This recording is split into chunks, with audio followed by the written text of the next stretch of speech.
ভাই ভিডিও শুরু হয়েছে। নোয়াখালীতে বন্যায় বিভিন্ন জায়গায় ভেসে গিয়েছে, যার কারণে অনেক ক্ষতির সম্মুখীন হতে হয়েছে মানুষের। তো নোয়াখালী আপডেট নিয়ে আমাদের সাথে সরাসরি সংযুক্ত হচ্ছে চৌধুরী সাহেবের মেয়ের জামাই জিয়াদ। তো দর্শক মন্ডলী, এখানে বন্যার কারণে অনেক মানুষের অনেক ক্ষয়ক্ষতি হয়েছে, বন্যায় অনেক ঘরবাড়ি ডুবে গিয়েছে। এখানে আমরা দেখতে পাচ্ছি এখানে একজন খুবই অসহায় মানুষ, খুবই দুর্দশা ওনার। আপনার অনুভূতিটা একটু জানতে চাই দর্শক।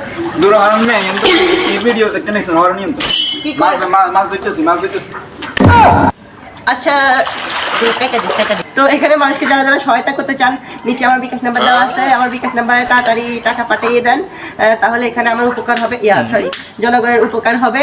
তো সবাইকে বলছি যে আরেকবার বলছি যে এখানে নোয়াখালী মানুষকে সাহায্য করার জন্য অবশ্যই আপনারা আমার বিকাশ নাম্বারে টাকা পাঠাবেন। ভাই ভিডিও করছি ভাই,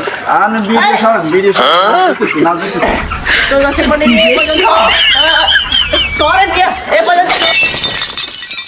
হ্যাঁ, বিকাশে টাকা আসে রে। হ্যাঁ স্যার আইছে। তো আজকের মতো এ পর্যন্তই। সবাই ভালো থাকবেন, সুস্থ থাকবেন। আমি কুদ্দুস, লেটার টিভি, উগান্ডা। ভিডিওটা শুধুমাত্র ফান করে বানানো হয়েছে, কেউ সিরিয়াসলি নেবেন না। নোয়াখালীর অবস্থা খুবই খারাপ, পানি উঠে অনেকের অনেক ক্ষয়ক্ষতি হয়েছে। সবাই আমাদের জন্য দোয়া করবেন, ফেনী মানুষের জন্য দোয়া করবেন। আসসালামু আলাইকুম।